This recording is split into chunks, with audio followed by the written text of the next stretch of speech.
If secant theta plus tan theta is equal to m, show that m square minus 1 by m square plus 1 is equal to sin theta. Given m is equal to secant theta plus tan theta.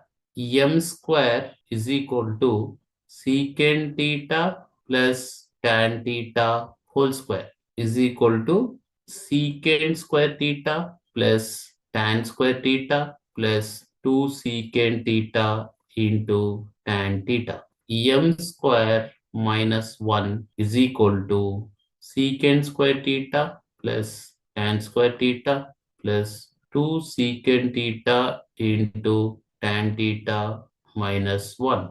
Secant square theta minus 1 is equal to tan square theta plus tan square theta plus 2 secant theta into tan theta is equal to 2 tan square theta plus 2 secant theta into tan theta.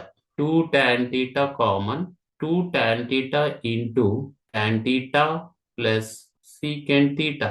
M square plus 1 is equal to secant square theta plus tan square theta plus 2 secant theta into tan theta plus 1 is equal to secant square theta plus 1 plus tan square theta is equal to secant square theta plus 2 secant theta into tan theta is equal to secant square theta 2 secant square theta plus 2 secant theta into tan theta. Take common 2 secant theta into secant theta plus tan theta is equal to 2 secant theta into tan theta plus secant theta.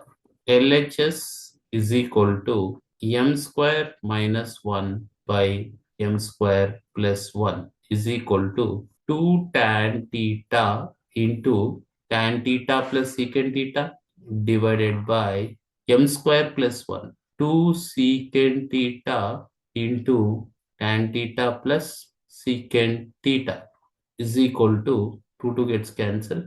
Here tan theta is equal to sin theta by cos theta into 1 by secant theta, that is cos theta. Cos theta cancel is equal to sin theta is equal to RHS. So therefore LHS is equal to RHS.